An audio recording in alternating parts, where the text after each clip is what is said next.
পানীৰ বটলটো যোৱা পৰহিত 1 এপ্ৰিলত মোৰ ল'ৰাৰ জন্মদিন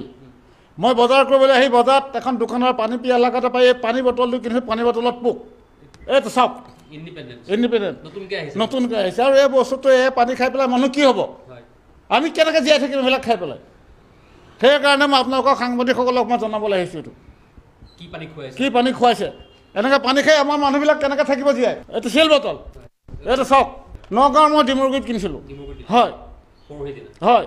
1 এপ্ৰিলৰ দিনা এইটো আপোনাৰ এইটো 10 টকীয়া বটল কিনিছিলোঁ হয় হয় 3 পোৱা থাকে হয় আৰু এই পানী খাই পেলাই অসমীয়া মানুহবিলাক আমাৰ মানুহবিলাক কি অনিষ্ট হ'ব আপোনালোকে চিন্তা কৰি চাওক এইটো পৰিৱেশত মানে এইটো পৰিৱেশততো এইটো পানীটো কেনেকৈ চলিব কওকচোন এই চাওক আৰু এইটো পানী খালে চাওক পানী কালাৰটো চাওক আপোনালোকে আমি বহুত পানী আহিলে আমি পানী পিয়াহত পানী খাওঁ কিন্তু এই পানী কালাৰটো আপোনালোকে চাওক এইটো কালাৰ পানী মানুহ খাব কেনেকৈ তাতে পোক ওলাইছে তাকে মই আপোনালোকক জনালোঁ এই বটলটো আপোনালোকক মই দেখা পাই আপোনালোকক জনালোঁ স্বাস্থ্য বিভাগ FSSAই কি ব্যৱস্থা কৰে কৰক সেইটো পানী আমি খাব নোৱাৰোঁ তাকে আপোনালোকক জনালোঁ আজি বিভাগীয় পক্ষ